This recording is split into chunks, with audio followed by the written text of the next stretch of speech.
Bismillahirrahmanirrahim. Assalamualaikum warahmatullahi wabarakatuh. Ini adalah pertemuan pertama dari mata kuliah metodologi penelitian sistem informasi atau teknologi informasi. Sekaligus nanti saya sampaikan juga beberapa petunjuk mengenai bagaimana membuat skripsi dan bagaimana membuat laporan kerja praktek dan melaksanakan laporan kerja praktek.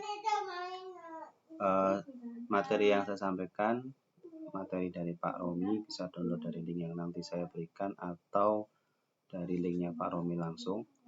Nah, sebelum saya menyampaikan materi Pak Romi, ini ada beberapa target yang menjadi target mata kuliah metodologi penelitian.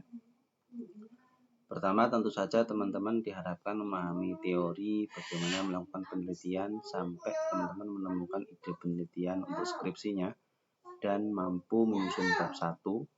Target sebelum UTS itu teman-teman mampu menyelesaikan bab 1 sebelum UTS ya. Ini mohon maaf kurang sebelum. Jadi kalau udah UTS tapi bab 1 belum ada, itu telat.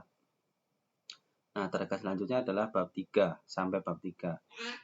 Jadi ini juga sebelum UAS. Nah, diharapkan sebelum UAS itu selesai bab 3 dan pada saat libur setelah UAS itu diharapkan teman-teman semuanya mengikuti seminar proposal. Sehingga nanti di semester selanjutnya tinggal mengerjakan skripsi bab 4 dan bab 5 kalau tidak ada revisi dari pembimbingnya. Kalau ada revisi berarti mereview bab 1 sampai bab 3 dan melanjutkan bab 4 sampai bab 5. Jadi targetnya di akhir semester adalah seminar proposal. Target selanjutnya adalah diskusi aktif tentang skripsinya masing-masing melalui diskusi online maupun Telegram atau yang lainnya. Karena berdasarkan pengalaman mengajar beberapa kali mata kuliah metodologi penelitian, teman-teman yang diam itu gagal. Teman-teman yang aktif itulah yang berhasil. Nah, ini tolong digarisbawahin, jangan sampai di kelas maupun di grup diskusi kita diam saja. Diam itu berarti tidak melakukan apa-apa dan itu artinya gagal. Waktunya tiba, kita belum melakukan apa-apa. Sebingung apapun, diharapkan teman-teman tetap untuk berkomunikasi, tetap bertanya. Ya. Oke, itu target di mata kuliah metodologi penelitian bab 1, bab 3. Kemudian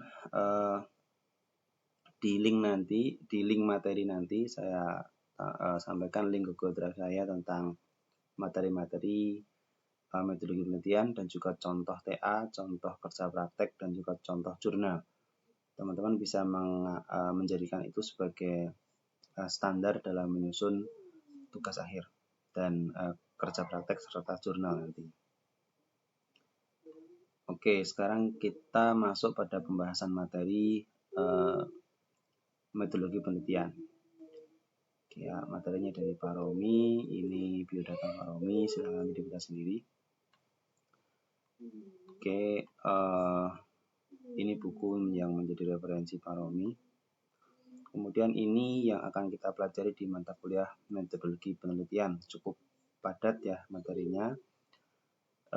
Dikategorikan menjadi 5, yaitu pengantar, tahapan, literatur review, penulisan ilmiah, dan pembimbingan. Nah, di literatur review nanti ada satu PowerPoint juga dari Pak Romi yang menjelaskan secara lebih detail lagi tentang bagaimana melakukan literatur review. Di masing-masing kategori ini nanti ada sub pembahasan, definisi, klasifikasi, gaya, kontribusi, dan lain-lain. Kemudian ini nanti silahkan dilihat sendiri. Kita hari ini mungkin targetnya hanya pengantar penelitian di bagian definisi penelitian. Nanti kita lanjutkan secara pelan-pelan di grup diskusi dan juga di channel YouTube saya. Oke, sekarang kita masuk ke sub pembahasan yang pertama, yaitu pengantar penelitian. Di pengantar penelitian ini kita nanti akan membahas definisi penelitian, klasifikasi, gaya penelitian bidang computing, dan kontribusi originalitas. Nah, bidang computing itu karena ada banyak, nanti akan dijelaskan berbagai macam bidang computing dan penelitiannya. Oke, sekarang kita masuk ke bagian yang pertama, yaitu definisi penelitian. sebelum ke definisi, kita membahas dulu mengapa melakukan penelitian. Jadi penelitian itu berangkat dari adanya masalah penelitian yang mungkin sudah diketahui metode pemecahannya, tapi belum diketahui metode pemecahan yang lebih baik. Jadi perlu digarisbawahi di sini, berangkatnya penelitian bukan dari saya pengen buat apa atau saya tertarik tentang apa.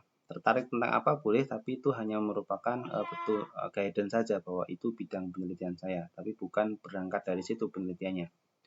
Penelitiannya berangkat dari masalah penelitian. Orang lain mungkin sudah mengetahui pemecahannya, tapi kita ingin mencari pemecahan yang lebih baik, kita ingin improve. Nah, kalau dalam arti kata bahasa Inggrisnya, research, itu kembali, search itu mencari, artinya kembali mencari. Kembali mencari apa? Kembali mencari metode pemecahan yang lebih baik. Menurut Bernstein tahun 2008 di bukunya Thesis Project, arti dari dia mengatakan bahwa the process of exploring the unknown, jadi proses dalam mengeksplorasi sesuatu yang belum diketahui, studying and learning new thing, mempelajari hal yang baru, building new knowledge, membangun pengetahuan baru tentang sesuatu yang orang lain belum mengetahui sebelumnya. Ini menurut Bernstein. Kemudian setelah kita tahu mengapa melakukan penelitian, selanjutnya adalah apa yang dikejar dari penelitian. Research is considered activity, suatu kegiatan yang secara sadar dilakukan, secara terstruktur dilakukan, which aim to make an original contribution to knowledge, yang diarahkan untuk membuat kontribusi asli kepada penelitian, kepada pengetahuan. Jadi kontribusinya adalah kepada pengetahuan. Ini yang perlu digarisbawahi. Contribution to the body of knowledge in the research field of interest. Nanti akan ada penjelasan kenapa ini perlu digarisbawahi. Kenapa kontribusi kita adalah pada pengetahuan. Oke. Nanti jika teman-teman kurang puas dengan penjelasan saya, teman-teman bisa ke YouTube-nya Pak Romi yang judulnya ini ya, Research Methodology. Di sini dijelaskan secara lebih jelas apa itu research methodology. Kemudian tadi dikatakan kontribusinya ke pengetahuan. Nah, bentuknya apa aja? Bentuk kontribusi ke pengetahuan. Kegiatan penyelidikan dan investigasi terhadap suatu masalah yang dilakukan secara berulang-ulang dan sistematis dengan tujuan untuk menemukan atau merevisi teori, metode, fakta, dan aplikasi. Jadi bentuk dari kontribusinya itu ini, menemukan atau merevisi apa? Teori, metode, fakta, dan aplikasi. Ya, itu bentuk kontribusi ke pengetahuannya, itu bentuknya. Nah, kontribusi ke pengetahuan versus kontribusi ke masyarakat. Ini yang sering disalahartikan oleh mahasiswa, bahkan oleh dosen. Jadi kontribusi ke masyarakat itu tidak secara langsung bisa diukur. Karena itu tidak dimasukkan dalam tujuan penelitian, tapi ke manfaat penelitian. Ini saya jelaskan secara contoh ya. Teman-teman biasanya menulis skripsi itu tujuannya adalah untuk satu biasanya ya, menerapkan ilmu pengetahuan yang sudah didapatkan pada waktu kuliah. Ini bukan tujuan penelitian, ini tujuan penulis, bukan tujuan penelitian. Atau misalkan dia meneliti tentang sistem informasi akademik. Dia tulis bahwa tujuan penelitian adalah untuk membantu meningkatkan efektivitas proses akademik di kampus. Ini bukan tujuan penelitian, tapi manfaat penelitian. Nah, tujuan penelitian seperti apa seharusnya? Tujuan penelitian seperti yang tadi disebutkan adalah kontribusi kita ke pengetahuan disebutkan. Contoh dalam kasus si akad, berarti kontribusi pengetahuannya adalah misalnya bagaimana menerapkan metode baru atau metode terbaru dalam membuat sistem informasi akademik, contohnya seperti itu. Itu diperbolehkan. Kemudian, setelah kita tahu di informasi di awal tadi tentang mengapa, kemudian kontribusinya dan lain-lain, sekarang kita membahas tentang apa itu sebenarnya penelitian.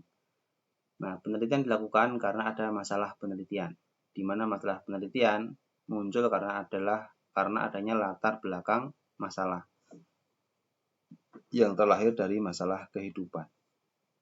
Nah, jadi bedakan dulu antara masalah penelitian dan masalah kehidupan.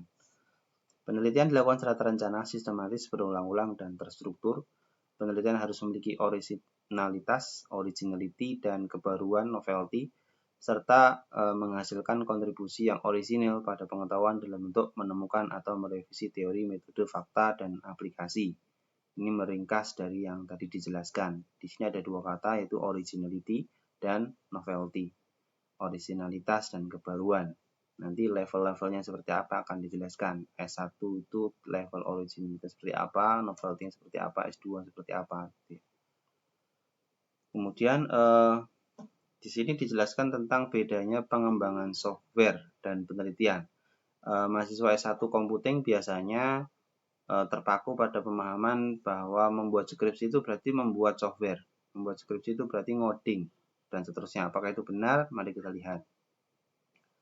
Membangun software bukanlah tujuan utama penelitian. Jadi tujuan utama penelitian bukan membuat software, bukan ngoding. Nah, software dibuat hanya untuk test bed, bahan untuk tes, untuk mempermudah kita dalam mengukur hasil penelitian. Jika kita bisa mengukurnya tanpa software, boleh. Gitu ya. Nah, tidak ada listing code UML atau screenshot software di paper-paper jurnal yang terindeks Scopus internasional maksudnya ya, dan World of Science. Tidak ada kita temukan di jurnal-jurnal internasional yang bagus itu adanya kode program atau adanya diagram-diagram UML atau adanya screen software, itu enggak ada. Karena yang dibahas adalah originalitas dan novelty dari temuan dia di dalam penelitian dia. Kecuali penelitian tersebut tentang perbaikan paradigma pemrograman, analisis desain, dan sebagainya, ini boleh. Kemudian ketika pada penelitian kita mengusulkan perbaikan suatu algoritma, ya, bidang image processing contohnya, topik penelitian face recognition, memikirkan perbaikan metode algoritma untuk pengenalan wajah dengan akurat atau efisien. Contoh lagi bidang data mining, topik decision tree, memikirkan perbaikan algoritma decision tree sehingga bisa memprediksi klasifikasi dengan lebih akurat. Kita lihat di sini beberapa contohnya, yang diomongin adalah ilmunya, bukan objeknya. Nah, kalau kita seringnya salah, yang dibicarakan adalah objeknya, kampusnya atau organisasinya, seperti itu. Contoh selanjutnya adalah untuk mempermudah eksperimen dan evaluasi, kita menulis kode program software untuk menguji atau mengevaluasi. Nah, itu tujuan kalau memang harus ada kode program. Tujuannya adalah untuk mengevaluasi. Nah, itu tadi perlu digarisbawahi ya. Jadi, membuat software tidak sama dengan penelitian. Skripsi tidak sama dengan membuat program. Skripsi tidak harus dengan membuat program. Kemudian karakter peneliti.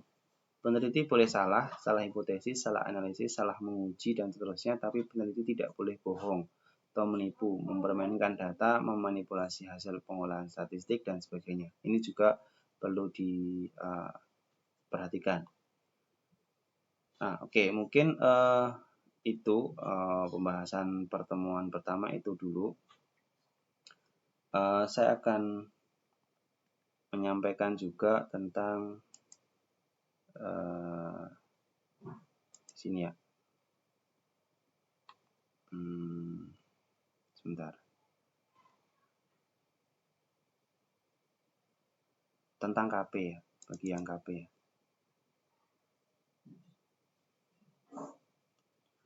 Atau langsung saja, apa bedanya KP dengan tugas akhir atau skripsi? Jadi kalau tugas akhir itu dia lebih ke penelitian atau analisis. Sedangkan KP dia lebih ke memotret kondisi yang ada di pekerjaan. Nah, itu bedanya. Jadi bentuk laporan kerja praktek itu melaporkan kondisi yang ada. Ya. Dengan sudut pandang kita sebagai seorang sistem informasi. Sedangkan penelitian atau skripsi itu adalah laporan hasil penelitian kita. Meneliti suatu permasalahan penelitian, kemudian mengusulkan apa solusinya atau apa temuan kita, dijelaskan dan bagaimana validasi temuan kita. Itu skripsi, lebih ke arah seperti itu. Nah, secara sering ada pertanyaan, apakah KP saya bisa dilanjutkan ke skripsi? Kita lihat dulu kasusnya. Contohnya, di KP dia menganalisis tentang bagaimana sistem informasi, di KP dia melaporkan tentang sistem informasi penggajian di kantornya contohnya. Nah, dia nulis tentang penggajian di kantor saya menggunakan sistem A, prosesnya begini, kemudian ada permasalahan seperti ini sehingga saya merekomendasikan seperti ini dan seterusnya. Itu di KP. Nah, bagaimana dengan skripsi? Kita tidak serta-merta langsung mengcopy itu ke skripsi, tidak. Tapi kita lihat apakah ada masalah penelitian di KP tersebut. Contohnya, proses sistem informasi penggajian ini menggunakan bisnis proses X gitu ya. Nah, bisnis proses X ini ada masalah. Gitu. Bisnis proses ini ada masalah ketika seperti ini maka seperti ini. Nah, kita di skripsi mengusulkan bagaimana mengimprove bisnis proses X ini dari sudut pandang keilmuan sistem informasi. Itu diperbolehkan. Tapi kalau kita mengulang KP, maka itu tidak diperbolehkan. Seperti itu ya. Saya harap di pertemuan pertama ini teman-teman mendapat gambaran tentang teori awalan untuk riset metodologi.